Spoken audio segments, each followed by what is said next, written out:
आज दूध याच्यावरती एफडीची मोठी कारवाई झालेली आहे. त्याच्यामध्ये मनसर पोलीस स्टेशनला बरेचसे लोक अटकेमध्ये आहेत. आज त्याला ताब्यात घेतले. एक मोठी कारवाई मानली जाते. याच्याबद्दल स्थानिक म्हणून काय सांगा? असं आहे की FDA विभागाच्या मार्फत, अन्न आणि औषध प्रशासन विभागाच्या मार्फत भेसळीच्या विरोधामध्ये जी कारवाई सुरू आहे ती जर कोणी चुकीचं वागत असेल तर त्याला आपण काही पाठिंबा द्यायचं काही कारण नाही. कायद्याप्रमाणे जे असेल, पुरावे जे असतील त्याप्रमाणे ती कारवाई होत राहील. झाली तर त्याला आपण काही पाठीशी घालायचं कोणी कारण नाही. तसं असा एक प्रश्न आहे, तर आमचा पत्रकारांचा विषय झाला. यापूर्वी मुंढे येण्यापूर्वी हे सगळं मिली बघत होतं, तर त्याबद्दल दोषी अधिकाऱ्यांची चौकशी झाली पाहिजे. कारण त्यांना आत्ता ते जागे झाले, यापूर्वी का जागे झाले नाहीत असा एक मोठा चर्चा झाली. शेवटी असं आहे की त्यांना कोणीतरी एक मार्ग दाखवायचा असतो. तो मार्ग आता कदाचित दाखवला गेला असेल आणि म्हणून ह्या सगळ्या कारवाया सुरू आहेत. आणि नुसतेच फक्त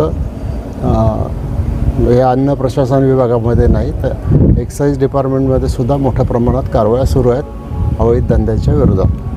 कुठं जनमानसातून कडक कारवाई व्हावी किंवा चौकशी, याच्यावर सखोल चौकशी अशी मागणी होत आहे. चौकशी आता होतच राहील. कायद्याप्रमाणे जे आहे ते सगळं सरकार करेल आणि संबंधित विभाग पण करेलच.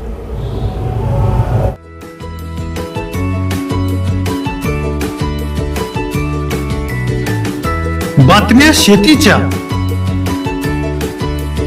बातम्या मातीच्या,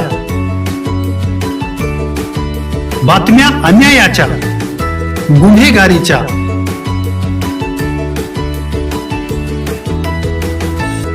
राजकारणाच्या आणि समाजकारणाच्या,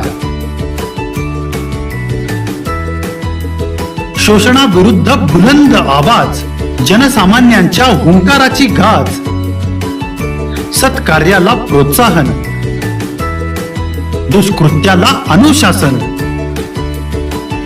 निर्भीड, निस्पृह, सडेतोड, बेधडक आणि रोखटोक म्हणजेच विघ्नहर टाइम्स. शोध बातमीचा, ध्यास सत्याचा. आपलं चॅनल, आपली बातमी.